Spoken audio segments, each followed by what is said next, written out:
So in this recording, we're going to look at a specific issue that I encountered while working on the historic map and how I resolved it, or how I plan to resolve it, because we're going to resolve it in the making of this video.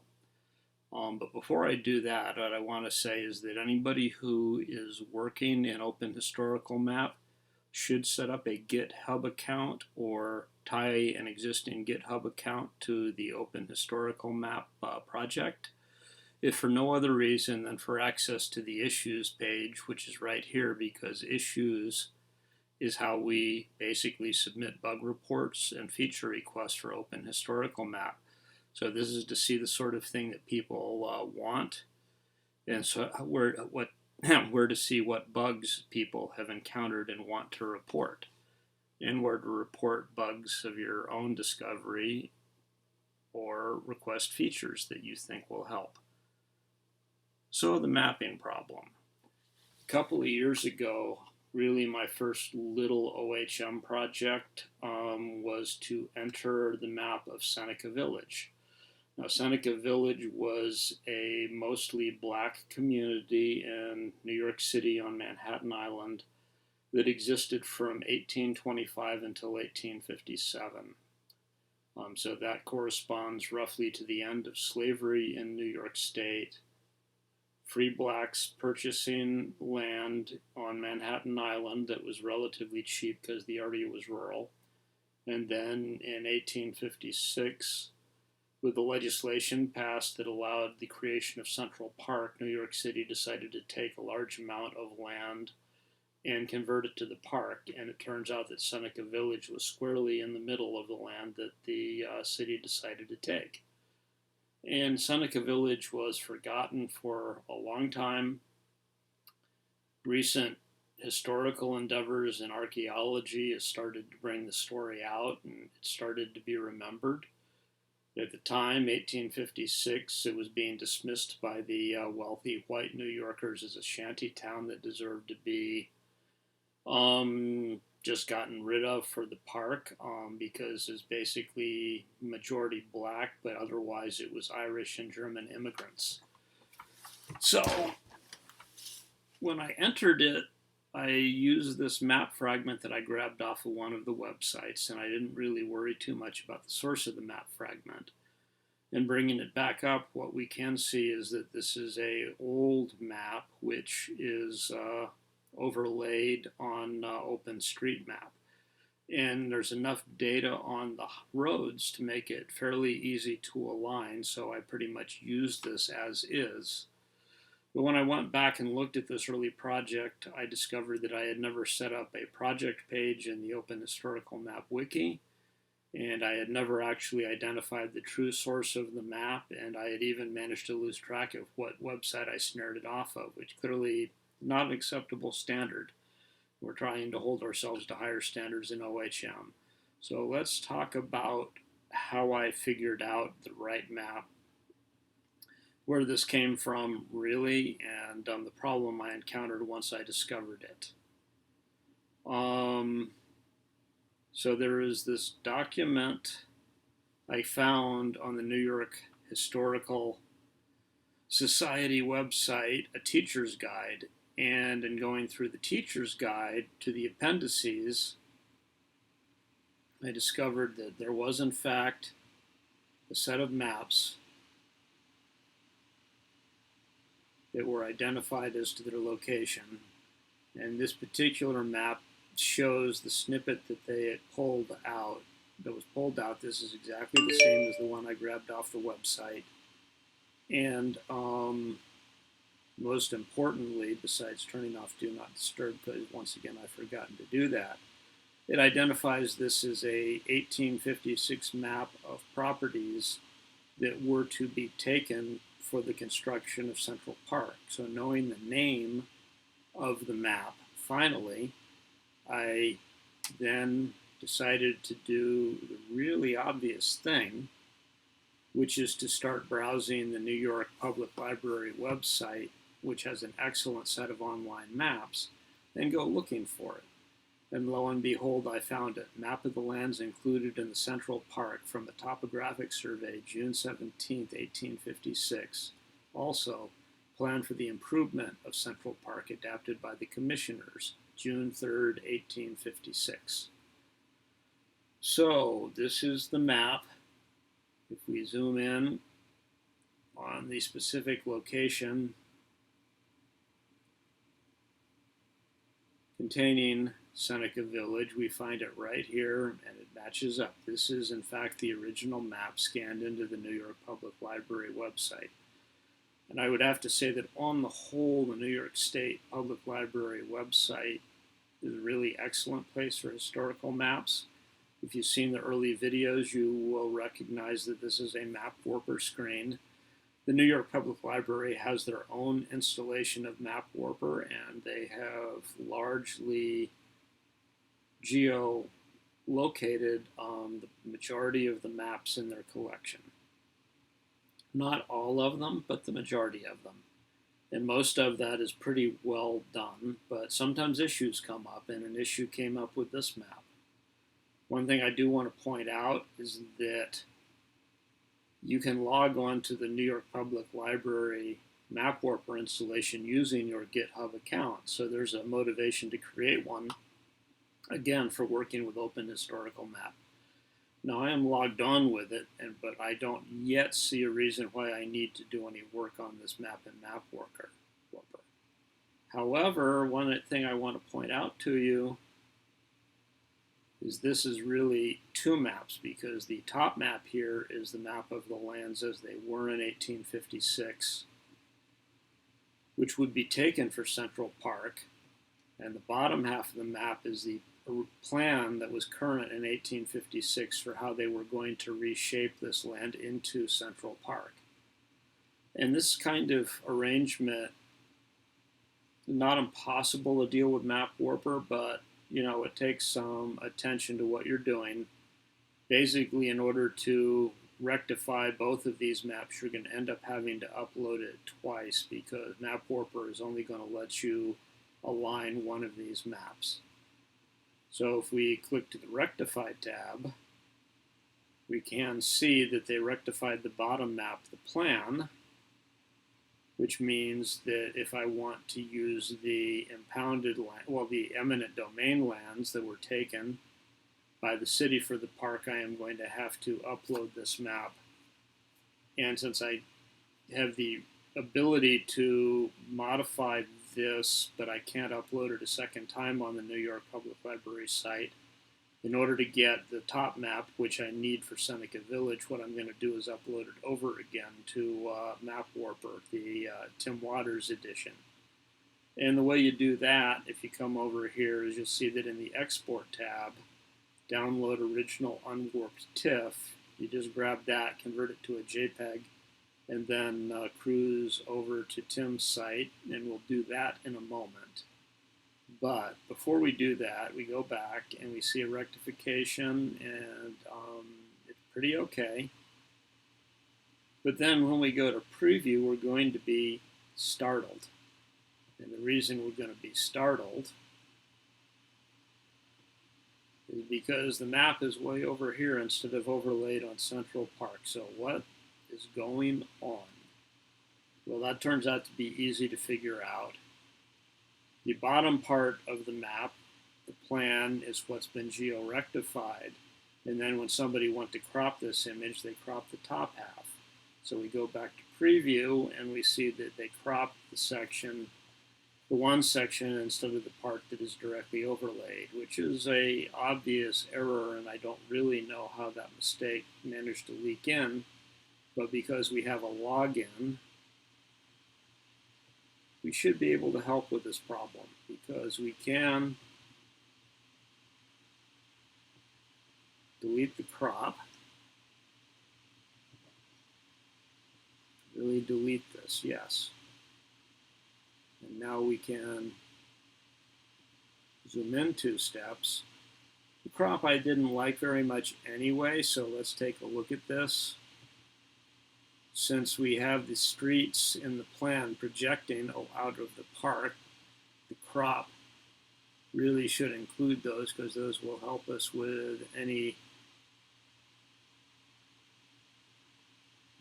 Okay, somehow it got a point there that I don't want, so we are going to go back and do this over.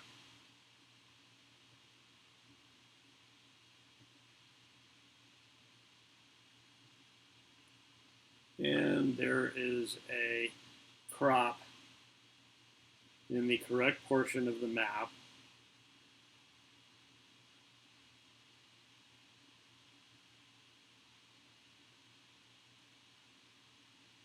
And so it's busy cropping away. Hopefully it's cropping away.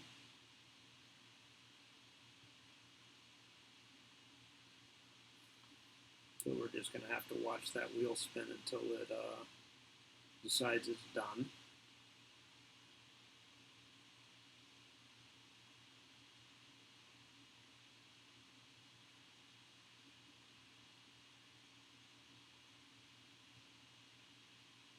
This is really the exciting part right now. I'm sure you're all on the edges of your seats.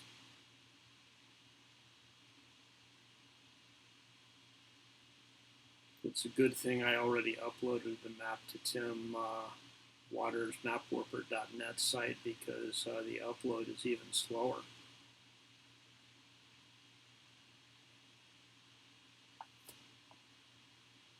While the rectifier is working, we are just going to cruise over here, and this is where I've successfully uploaded on the map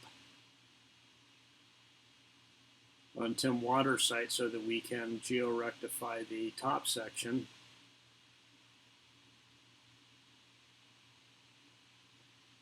Fortunately, I think that most of us know where New York City is.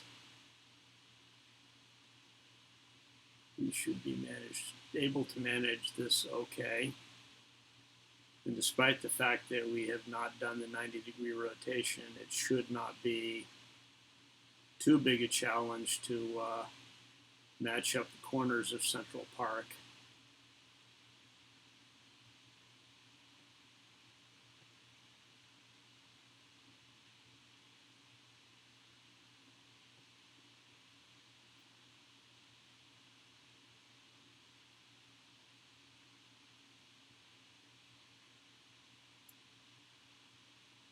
So that corner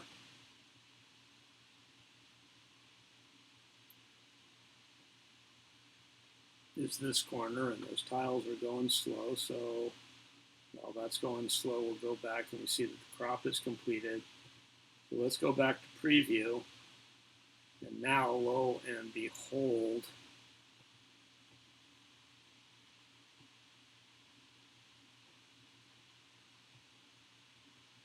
the map is in the right place, and so this is the plan for Central Park overlaid on what was actually built. So we can see once again the classic military maxim that no plan survives contact with the enemy. But this is a pretty good alignment, really, that already existed. So we have partially completed our exercise. We have provided a better crop of this part. And now,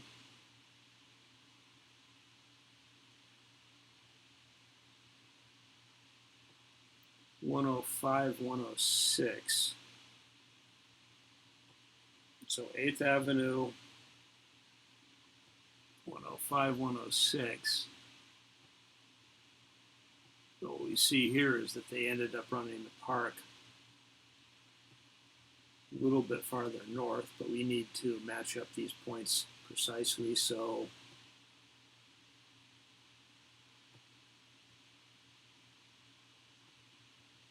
there we go with those control points. Back to the pan and zoom mode, add control point.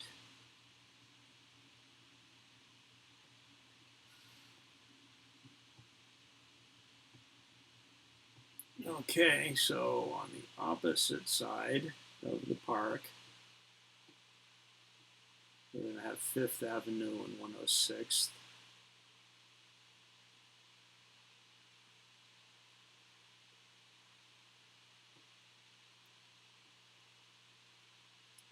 Fifth and 106. 5th and 106. Back to pan mode.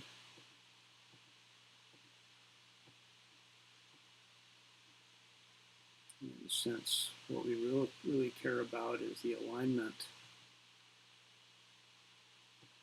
of Seneca Village. And since there is this gap in the map, and I am not sure that when they put this thing on the scanner, you can see the distance between 82nd and 83rd is a little longer than the distance between the other blocks. So I suspect that if we tried to align the far ends, we might end up with a pretty significant dysfunction just because of that gap. So what I'm going to do is going to put the 3rd point at 83rd and declare victory,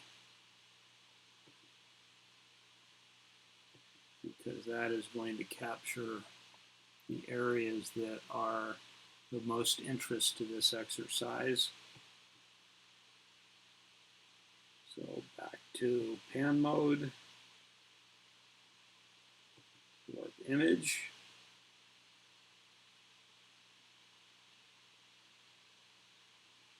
And map is rectified. And yeah, you see here that 83 and 84 align, but then right down here, 82, 81,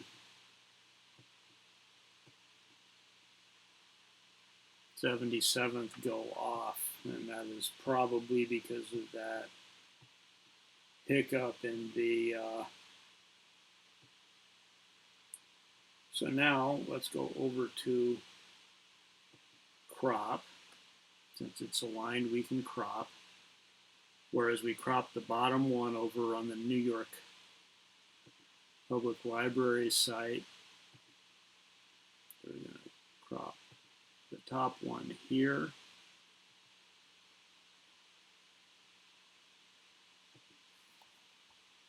So now we'll crop the map. Go over to preview, and now we have the Seneca Village map reasonably well overlaid on Central Park. So if you were minded to go into the history of it, you can actually find stuff on the New York Historical Society website and in other resources. And there are historic markers in this area of Central Park, and you can actually go explore this. As long as you social distance, that should be fine. So now, the last thing I want to do here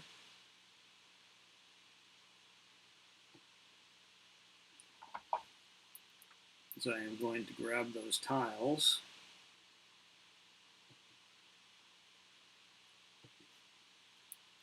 I'm going to launch the Open Historic Map version of, well, the Open Historic Map JOSM here. And this will take a moment or two to launch, and I'm sure that we'll all get over it, because any of us who actually use JOSM as our editor is kind of used to this.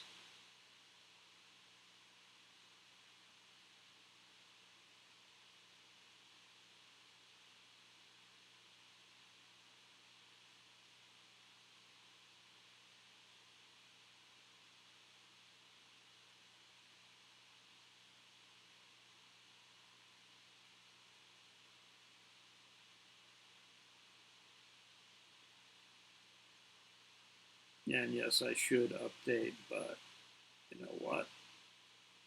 Not right now. So we actually happen to have that particular chunk of New York City in Open Historic Map queued up. Let's turn off OpenStreetCam because that is unhelpful for this right now. So let's go to Preferences and add that map to our overlays. That is OpenStreetMap, Google Map style URL 1856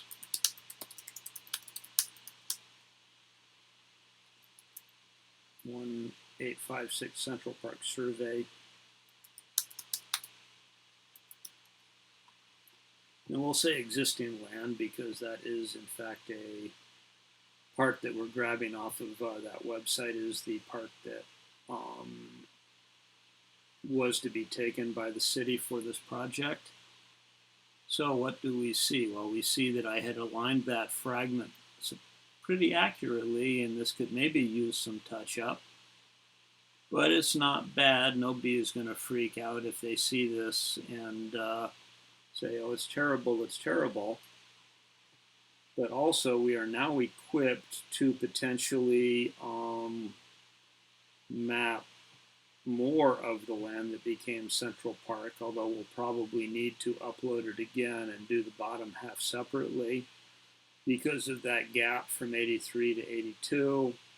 But on the whole, I am prepared to declare victory and close out this video. So thanks for watching.